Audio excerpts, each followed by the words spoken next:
Salut! Bienvenue sur le coin des résumés, tes classiques en mode express. Aujourd'hui, Le Rouge et le Noir de Stendhal. Julien Sorel, ambition folle, passion interdite en 10 minutes chrono. Tu connais pas l'histoire? Dans 10 minutes, c'est réglé. Stendhal, de son vrai nom Henri Bell, est un écrivain du XIXe siècle, connu pour ses romans psychologiques et réalistes. Il s'intéresse aux émotions, aux ambitions et aux conflits intérieurs de ses personnages. Le Rouge et le Noir, publié en 1830, est son roman le plus célèbre. Le titre fait référence à deux couleurs symboliques. Le rouge, pour l'uniforme militaire, et le noir, pour la soutane des prêtres. Ce sont les deux voies possibles pour réussir dans la société de l'époque. Le roman raconte l'ascension et la chute de Julien Sorel, un jeune homme ambitieux issu d'un milieu modeste. L'histoire se situe pendant la Restauration, époque où l'aristocratie veut reprendre son ascendant tandis que la bourgeoisie s'impose. Stendhal fait de Julien Sorel, jeune homme d'origine modeste, le miroir de cette société divisée, tiraillée entre valeurs anciennes et modernité. Le roman est écrit dans un style réaliste, mais recourt abondamment à l'analyse psychologique et à l'ironie. Première partie, l'ascension provinciale. Dans la France troublée de la Restauration, sur fond de retour monarchique et de rêves républicains déçus, Julien Sorel fait figure d'apparition. Fils de charpentier à Verrières, ce jeune homme instruit mais écrasé par sa famille nourrit une admiration sans borne pour Napoléon. Dès les premières pages, la tension entre son milieu d'origine et ses ambitions s'impose. Julien ne se résigne pas à la destinée médiocre que lui offre sa naissance et l'étroitesse provinciale, il veut s'élever, devenir quelqu'un. Son intelligence aiguë et sa mémoire lui ouvrent les portes de la maison du maire, M. de Rênal, où il est nommé précepteur. Mais ce poste est, pour Julien, un champ de bataille sociale et intime. La rencontre avec Madame de Rênal marque le basculement de son existence. Ce qui commence en jeu de séduction sur fond d'admiration militaire se transforme vite en passion sincère. Julien, d'abord stratège, devient amoureux, tandis que Madame de Rênal s'abandonne au trouble et à la culpabilité que cet amour interdit lui inspire. Malgré des moments de bonheur volés, la rigidité morale et religieuse de la province finit par briser leur secret, sous le poids d'une lettre anonyme. Julien est alors contraint de rejoindre le séminaire de Besançon, tournant décisif qui lui permet de découvrir un nouvel univers, celui du clergé. Deuxième partie, Paris, la lutte dans l'aristocratie. Le séminaire, loin d'éteindre son goût de l'ascension, l'aiguise. Julien décrypte rapidement les jeux de pouvoir et l'hypocrisie qui règnent sous la soutane. Soutenu par l'abbé Pirard, protecteur au jugement affûté, il gagne une recommandation pour Paris, chez le marquis de la Mole. C'est ainsi qu'il accède au monde de la haute aristocratie parisienne, un milieu où les convenances sont encore plus subtiles que les ambitions. Dans cet environnement raffiné, Julien croise Mathilde de la Mole. Jeune fille brillante et exaltée, en quête d'absolu et fascinée par la singularité de Julien.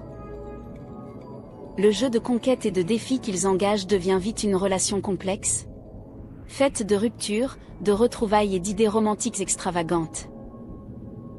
Mathilde, rompant avec les codes sociaux, s'éprend de Julien, tandis que celui-ci navigue entre cynisme, orgueil blessé et aspiration à la grandeur. La nouvelle du scandale éclate lorsque Mathilde tombe enceinte. Après une période d'hésitation, le marquis de la Mole, impressionné par les qualités de Julien, accepte in extremis leur union. Cependant, Madame de Rênal, alertée, envoie au marquis une lettre, dans laquelle elle accuse Julien de n'être qu'un intrigant, un homme sans scrupules mu par l'ambition. Ce courrier scelle la chute de Julien. Plongé dans le désespoir et la rage, il retourne à Verrières et tire sur Madame de Rênal dans une église. Elle survit, mais le destin de Julien est désormais scellé. Julien est arrêté et jugé. Son procès révèle la haine de la société pour l'ascension d'un roturier ambitieux. Il est condamné à mort. Durant ces derniers jours, Madame de Rênal lui pardonne. Mathilde tente l'impossible pour le sauver. Julien meurt guillotiné. Mathilde emporte la tête de Julien dans une grotte, tandis que Madame de Rênal meurt peu après de désespoir. Analyse des personnages. Julien Sorel incarne la jeunesse frustrée d'Ascension, l'intelligence lucide mais aussi la contradiction entre idéal et égoïsme. Il est l'illustration du rouge, passion, armée, action, et du noir, ambition, église. Madame de Rênal représente l'amour sincère, la bonté chrétienne, tandis que Mathilde incarne l'orgueil, le romantisme frénétique, la quête de grandeur. Les figures d'autorité, M de Rênal, le marquis de la Mole, l'abbé Pirard ou Frilair, sont les rouages du système social que Stendhal critique. Le Rouge et le Noir est un roman puissant qui explore les tensions entre l'ambition personnelle et les contraintes sociales. Julien Sorel est un personnage complexe. À la fois sincère et calculateur, amoureux et stratège. Il incarne la jeunesse qui rêve de liberté, mais se heurte à une société rigide et hypocrite. Les thèmes importants du roman sont l'ambition sociale. Julien cherche à s'élever dans une société où naissance et fortune dominent encore tout. L'hypocrisie des institutions, l'Église, l'aristocratie et la bourgeoisie sont dépeintes comme obsédées par le paraître et l'intérêt. La passion amoureuse, tantôt sincère, tantôt stratégique, elle scelle le destin de Julien et des deux femmes. L'illusion de l'ascension sociale, l'ascenseur social paraît possible, mais il mène à la chute pour ceux qui refusent la servilité. Concernant le style d'écriture, retiens bien.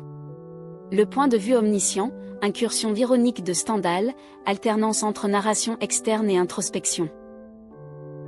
Une langue rapide, tranchante, au service de la complexité psychologique des héros et d'une critique sociale mordante. Ce roman est aussi une critique de la société du XIXe siècle, où les apparences comptent plus que les qualités réelles.